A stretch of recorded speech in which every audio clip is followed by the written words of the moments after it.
Vamos a continuar analizando los indicadores u osciladores más importantes, estudiando el indicador estocástico. Este indicador es bastante conocido y tiene un gran uso por muchos especuladores, muchos analistas técnicos.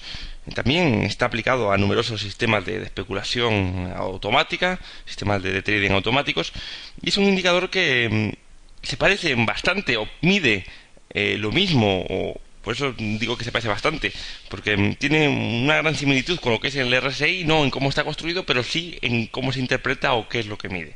Se utiliza bastante para medir lo que es el momento de los mercados. Recordad que lo explicábamos en la clase anterior, esa aceleración del movimiento, cuando un movimiento puede estar próximo a pararse, deducido porque está perdiendo aceleración. Igual que podemos ver que un coche pues se puede parar cuando o que hay probabilidad de que se pare si vemos que va a ser cada vez desacelerando, ¿no? Lógicamente, a veces un coche para pararse tienes que primero desacelerarte. Pues esto es lo que intentan ver este indicador también, el estocástico, por ejemplo, intentando detectar divergencias entre el precio y este oscilador, como también ocurría en el RSI.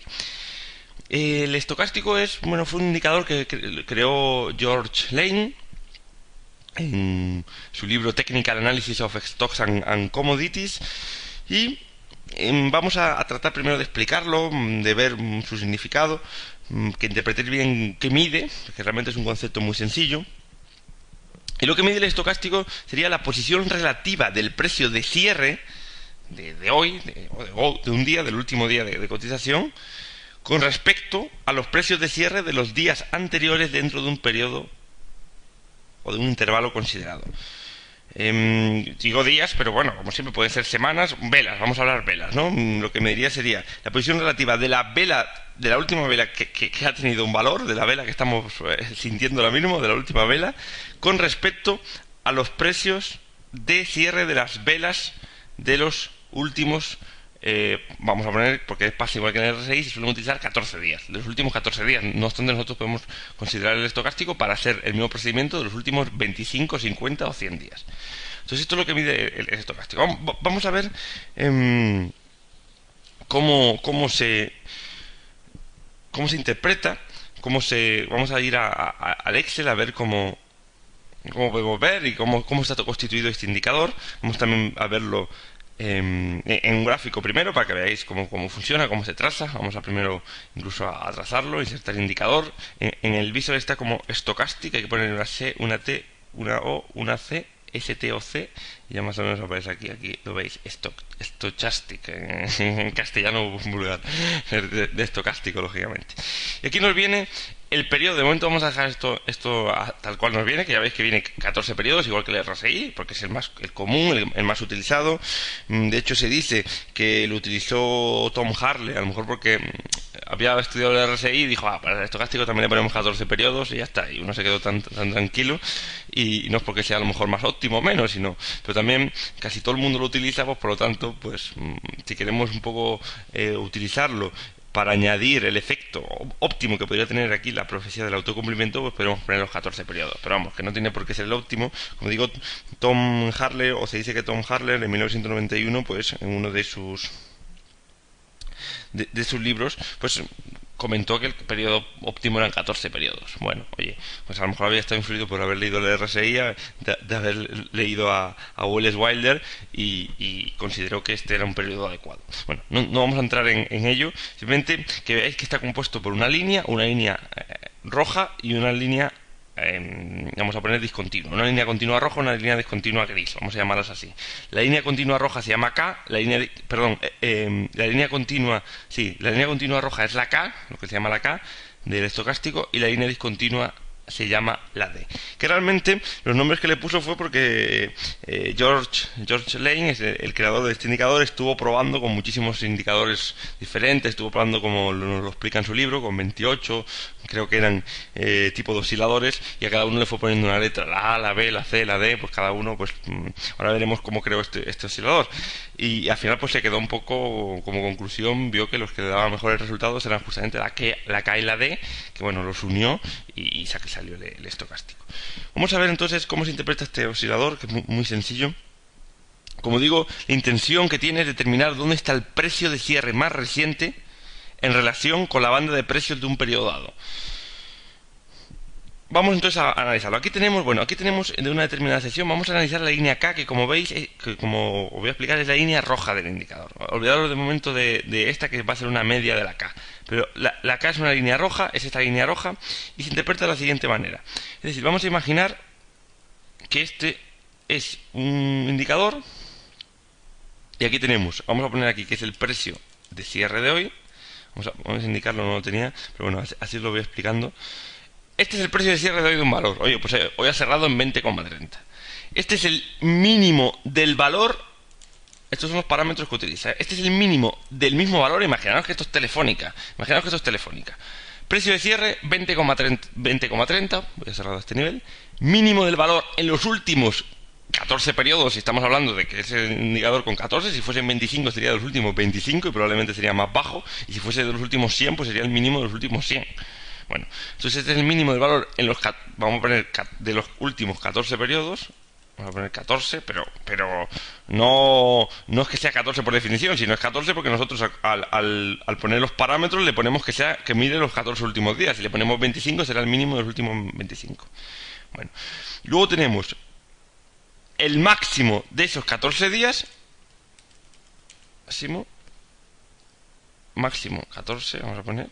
Y luego volvemos a tener aquí, que esto se repite, el mínimo de los últimos 14 días. Entonces aquí simplemente vamos a interpretar esta cotización telefónica que hemos recreado. El primer día cierran 20,30, el mínimo de los últimos 14 días es 18,20, el máximo, pues imaginaos que casi cierran máximo. Tocó 20,33 y al final cerró 3 puntitos más abajo. Bueno, pues 20,30. Oye, pues perfecto.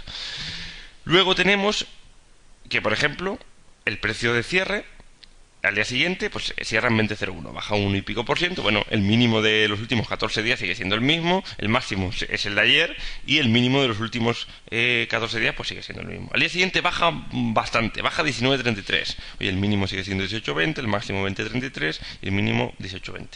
Y ahora al día siguiente, esto lo he cambiado, imaginaros que hacía 14 periodos que había cerrado en 18,20 y hace 13, cuando estábamos en este periodo, hacía 14 días, si estamos en días para simplificar, que había cerrado en 18,20.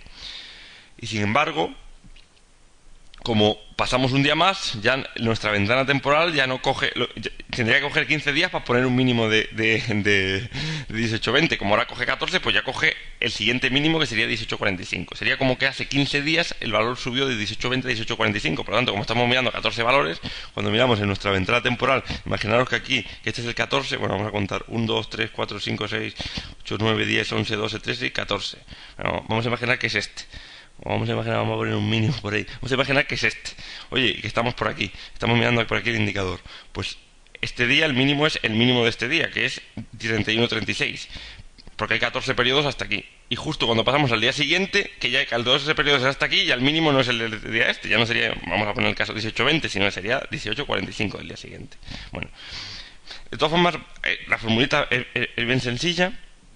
La que tenemos, ¿cómo miramos dónde está el cierre de hoy o la vela de hoy en posición relativa con la de los últimos 14 periodos? Pues simplemente haciendo una división que confluye. Bueno, vamos a hacer una cosa, vamos a ver dónde está el precio de cierre de hoy menos el mínimo del valor de los últimos 14 días, que es E2 menos F2, y lo vamos a dividir, lo vamos a poner en relación con dónde está el precio realmente entre el máximo de los 14 días y el mínimo de los 14 días. Es decir, sería más o menos comparar el precio de cierre de hoy, puesto en versión relativa con el mínimo de los 14 días con el máximo de los últimos 14 días. Si el cierre de hoy está muy cerca del máximo de los últimos 14 días, nos está interpretando que, oye, que realmente nos está diciendo casi que puede haber estado empezando una tendencia incluso. Nos está diciendo, oye, el precio de cierre estamos fuertes, es un valor fuerte. Que en muchas ocasiones no hace falta ver el estocástico para ver esto. Oye, tú ves que se puede ver incluso en el gráfico. Aquí lo podéis ver. El estocástico va a tener valores muy altos. Lo podemos ver, por ejemplo, aquí. Si el precio de los últimos 14, si en los últimos 14 días, que más o menos este periodo, el precio está casi arriba. Pues aquí está más o menos una situación así. Y fijaros que el estocástico vale pues 92,25. Y el cierre de hoy es 53,25 y el máximo 53,40. Está muy cerquita de máximo. Sería una situación muy parecida a la nuestra. Aquí a nosotros nos da que el estocástico tendría un valor tendría un valor de 98. Bueno, pongo 0,98, están decimales, pero podemos multiplicarlo por 100, imaginamos que es 98, pero luego es un oscilador que va entre 0 y 100, como podéis ver, oscila entre 0 y 100. Y bueno, se puede poner, o se puede decir 0,98, 98, sería lo mismo. Como digo, vamos a ver el día siguiente que ya el precio ha bajado un poco, ya no está tan cerca de máximos y como veis, es la misma fórmula, lo que pasa es que cogemos esta fila de aquí y ya nos vamos a 84.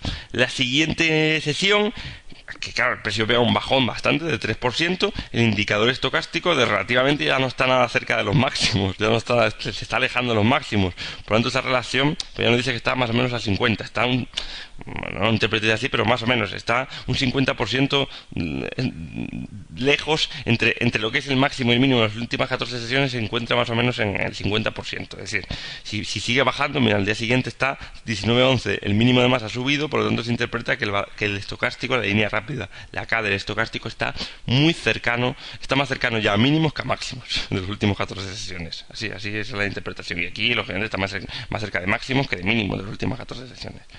Entonces, esto se va atrasando y se va haciendo esta línea roja que tenemos por aquí. Si os dais cuenta, esta es la línea roja del indicador. Esto es lo que mide, la K es la línea esta roja, como estoy diciendo.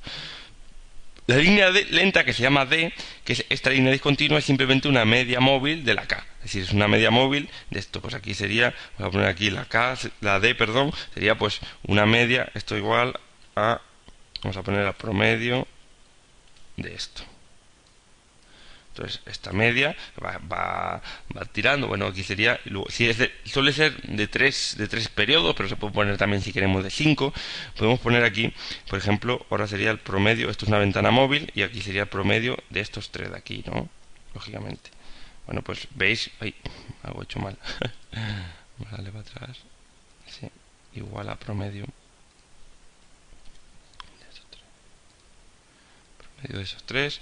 Como veis, bueno, va cambiando también, va más, al ser una media móvil como siempre, va más, esta línea es muy rápida y esta es una línea suavizada, promediada. La media móvil es igual que pasaba con el precio, que cuando el precio iba rápido, la media móvil siempre, acordaros, va más lenta, porque por eso es una media, no está tan influida por el valor de un día. Acordaros cuando poníamos una media móvil, por ejemplo, simple, vamos a poner 5 sesiones, acordaros que siempre el precio va más rápido, es 1 y este va como es media, oye, vamos promediando, puede ser un valor errático, tranquilidad, poquito a poco.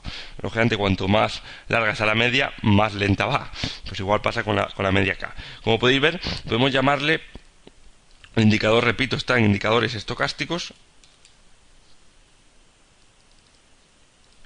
Y aquí tenéis, bueno, los periodos, vamos a poner por ejemplo 14, y aquí os deja que estandarizado está en 3, en que la media móvil de la K sea 3, pero pues se puede poner por ejemplo que sea 5, vamos a probarlo. Pues mira, si es 5, oye, la media móvil, como veis, esto es simplemente una media móvil de esta línea. Si ponemos 5 es así, si ponemos, no sé, voy a exagerar, no es que se utiliza. Si ponemos 50, para que lo veáis, si ponemos 50, pues una cosa súper lenta, en medio de los últimos 50 periodos.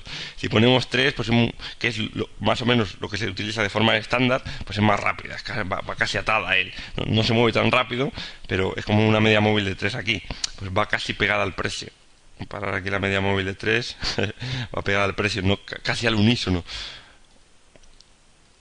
Y si ponemos, vamos a poner incluso el precio para que lo veáis de esta forma, ¿lo veis? Va muy pegada al precio. Si lo ponemos en modo 1 es el precio. Si ponemos que la media móvil de una sesión es justamente lo que hace el precio. Bueno, vamos a explicar algunos usos de este indicador estocástico.